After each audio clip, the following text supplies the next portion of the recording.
I think that as you guys start jiu-jitsu, there's a point where, it's going to seem like a mystery to you. Like, how do I get good at this? You guys that get a chance to roll with the higher ranks and stuff, I came up this way too, where there's a point, there's a side of you, I should say, where you're like, I'm never going to be able to do that. I'm never going to be able to move like that. And some of you never face that, but it's a very common thing to just see somebody's ability to move and just not understand what that is, right? So getting good at jiu-jitsu, I joke around and I say there's 2 secrets to getting good at jiu-jitsu. You guys know what it is? Playing the work. It's not some Hallmark corny stuff, right? That's valid. That's like a subset of it. It's pay your bill and show up to class. That's the secret. Over and over and over and over again. You do that repetitively enough, you'll get good at jiu-jitsu. By the way, it's pretty much the secret for learning anything in life, but the process sometimes is a little bit more overwhelming because we're making these incremental progressions, right? We're getting a little bit better, but we're getting better at a level or at a pace that we can't really notice from class to class. So what we tend to do then is we look at moves, right? And it's like, well, I know these moves. And the more moves I know, the more progress I'm making. And sometimes that's the case, although I can show you people that know more moves than I do that can't fight their way out of a wet paper bag. So that, at a certain point, becomes a little unreliable. So then you get people that will say, well, it's belts. As long as they got the belt, that means they're getting better. And again, that's the intention of it, right? Or I should say that's the intention that's told to students of it. Belts are designed, the belt system is designed in the martial arts martial arts world, as for one primary purpose. Anybody know what that primary purpose is? Want to take a guess? Organization. See, that's what we tell you guys. Right? We tell you guys that it's, oh man, this is just the top of the line, in comprehensive curricula designed through a series of research projects and experiences that allow us to transform. No, it's all nonsense. The belt system in martial arts was put there so we could sort of trick people into not quitting.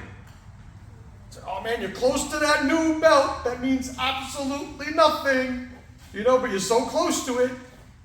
Right? If you guys have ever heard of game theory, I really suggest you go and research it.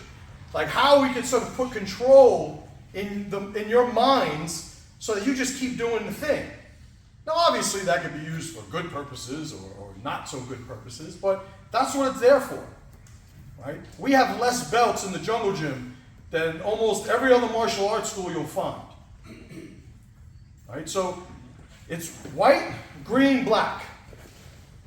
To me, that's all you need. We have different forms of white belts, right? The only reason they're there, by the way, is to convince you to not quit, right? The secret's out. A first green will always beat a first white. Like that's all nonsense. So coming down to what it means then, like what are you supposed to be doing? Since I'm just, like I usually do on promotions, completely undermining the value of getting promoted, right? What's the value or what's the process that has value to begin with? It's building a relationship with the thing. So what's the thing? The thing is whatever you are here to accomplish.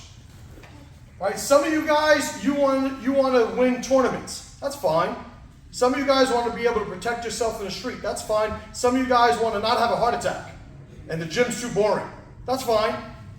What your ultimate goal is, the relationship with on a daily basis that happens is going to give you what you need to get better. There's no other way to do it. There are a lot of people I've seen over the years that just aren't as good as they think they should be. Right? And it's always entertaining, when this happens, because you'll have people that think they're supposed to be a rank. And it's such a trivial argument to have. It's such a trivial, it does nothing but get in your way. Oh, I should be this belt. I shouldn't be that belt. What does that even mean to you? right? To me, it's like arguing with a kindergartner, like what green you're supposed to paint the leaves with. It's like, who cares? But that's where they're at. Why? Because that is where they get the control. So there's a little bit of a paradox, right? Meaning it's like the reality is sort of, it's a little bit of this and a little bit of its opposite. It doesn't make sense. It's like the only way you're going to get good at this is not thinking about getting good at this. The people who don't get good, the reason they don't get good at this, again, good being anchored to whatever their mission is, getting in shape, losing weight, wanting to win MMA fights, wanting to win, defend their family on the street, whatever the case is. The reason they don't get any better is because they're doing nothing but trying to get better every day. What does that mean? I don't mean to be like some fortune cookie machine right now. It's that there's a certain point where I can answer 99% of the questions from beginners by saying, will you just shut up and train? But you kind of can't say that to them because then they don't want to show up anymore, right? And it's like, oh, he doesn't have time for me. It's like, no, you're looking for a solution to a problem that doesn't exist. What you're calling a problem is just a process, and you're not there yet. If you think there's supposed to be a pill, as an analogy, there's a pill that will make sure that I wake up on time. Right? If you think that there's a pill that'll help you wake up on time, somebody will sell you a pill. If you think there's a special exercise that's going to help me become better looking, somebody will charge you to teach you an exercise that will make you better looking. Like, there will always be somebody that will feed the hungry in those cases. I'm just not that guy. I never have been that guy. Right? So I'm not the one that gives you these little snuggling, nurturing conversations. You could do it, man. It's going to be okay. I don't know if you could do it. Oh, I feel like a loser. Well, you might be a loser. I don't know. The whole thing is, I can't decide that for you, and that's the point. If you are training because you want a belt, I hope you get every belt imaginable. Every belt imaginable. I once had a student who was telling everybody he had 10 black belts in different martial arts. And I had one of my other students tell me, yeah, this guy's telling everybody in the locker room that he has 10 black belts in martial arts. I'm like, all right. How is that even possible? I'm like, well, what class is he in? He's like, he's in my class. How long have you been training? Like a month. I said, so what's the value of his 10 black belts? He's in the same month-long experience class as you are. It's staying focused on the wrong stuff. You could accumulate belts, you could accumulate certificates, you could accumulate all these different trinkets and things to put on the wall, and everybody now, we don't even accumulate that. It used to be when I started jiu-jitsu, this is one of those, I know I'm getting older. Back in my day, I'm starting to have a lot of those talks. Well, I remember back starting in jiu-jitsu for me, if you wanted something to be proud of, it had to be your belt. It had to be winning a tournament. Now, you could just have a viral Instagram reel. You could suck. You could know nothing. You could be terrible. But you got a hot camera. You know how to do lighting. You got abs. Abs completely overrated, by the way. I don't care what Coach Hu says. Listen, you get too ripped, you're always freezing. Not built for survival. But that's what you'll see. You'll see a value system now that's being degraded more and more and more and more. I don't train with everybody here every day. Right? The only ones that see me every day are my sons that are here. So they hear this every day, all day long. But it's all they've ever heard, so they think it's normal. Don't tell them it's not. But when I come here, it's my job to sort of just evaporate that mist of confusion and delusion that some of you guys have. If you want to be better, just shut up and train. If you don't want to train, you don't want to get better. That's all it is. I've had a lot of people change schools. I've had a lot of people change arts. You know, I've had people tell me, you know, hey, MC, I don't want to get punched in the face. You know, I don't want to do that type of training. I just want to do the gi. Okay. You know, I appreciate you telling me. But I've also had people that are left because they think they should be better. And they think that what's stopping them from being better is information. If I just go to this other guy and he gives me the information, then all of my imaginary problems will be gone. Of course it's nonsense, but from my position, that's the path they have to walk, and I have to let them see that.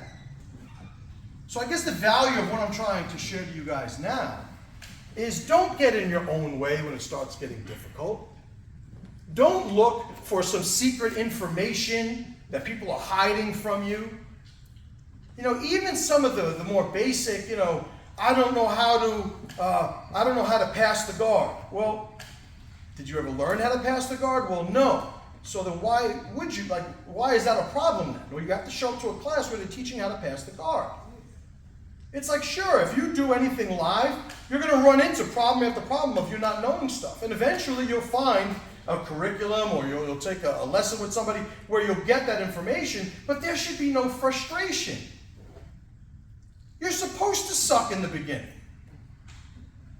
You don't get really good at this over time. You just keep sucking a little bit less over time. I've been doing this over 20 years. I've been a black belt over 16 years. There are black belts that will tap me like a typewriter. You know, there are levels to this thing. And yeah, I'm not competing it, but even my competition days, like there were guys who would smoke me in jiu-jitsu. I don't have any delusions of that. But I don't think my instructor trained me wrong because there's somebody out there that could beat me. But you guys would understand that in that context. But what is it when you're frustrated during a roll? The position's beating you. The thing you don't know how to do is beating you. Like, why are you supposed to be undefeated in everything you do? It's supposed to suck because you're supposed to suck. Every day we suck a little less. Every day the process becomes a little easier. Eventually you'll find yourself being able to help other people that are a little bit lower on the ladder. But you're not supposed to be undefeated. That's ego stuff. Right? I know a lot of people that say they're undefeated and they've never been in a fight. You know, it's like they win on a technicality. But we know the deal. Right? So exposing yourself to that pressure and understanding the pace of getting good at this is long. It's difficult. It's pressure. It's stressful. You're going to get little bumps and bruises, if not more significant injuries. Like, understand this is a martial arts school. This isn't a sports club. Listen, I love the Karate Kid as much as the next guy. But we're preparing a mindset and a skill set that are compatible with war and everything connected to that. So to think that somehow this is supposed to become a little bit more palatable, a little bit more compatible with who you are, again, it's just illusion. And that's not what we deal in here. Right? So again, welcome everybody.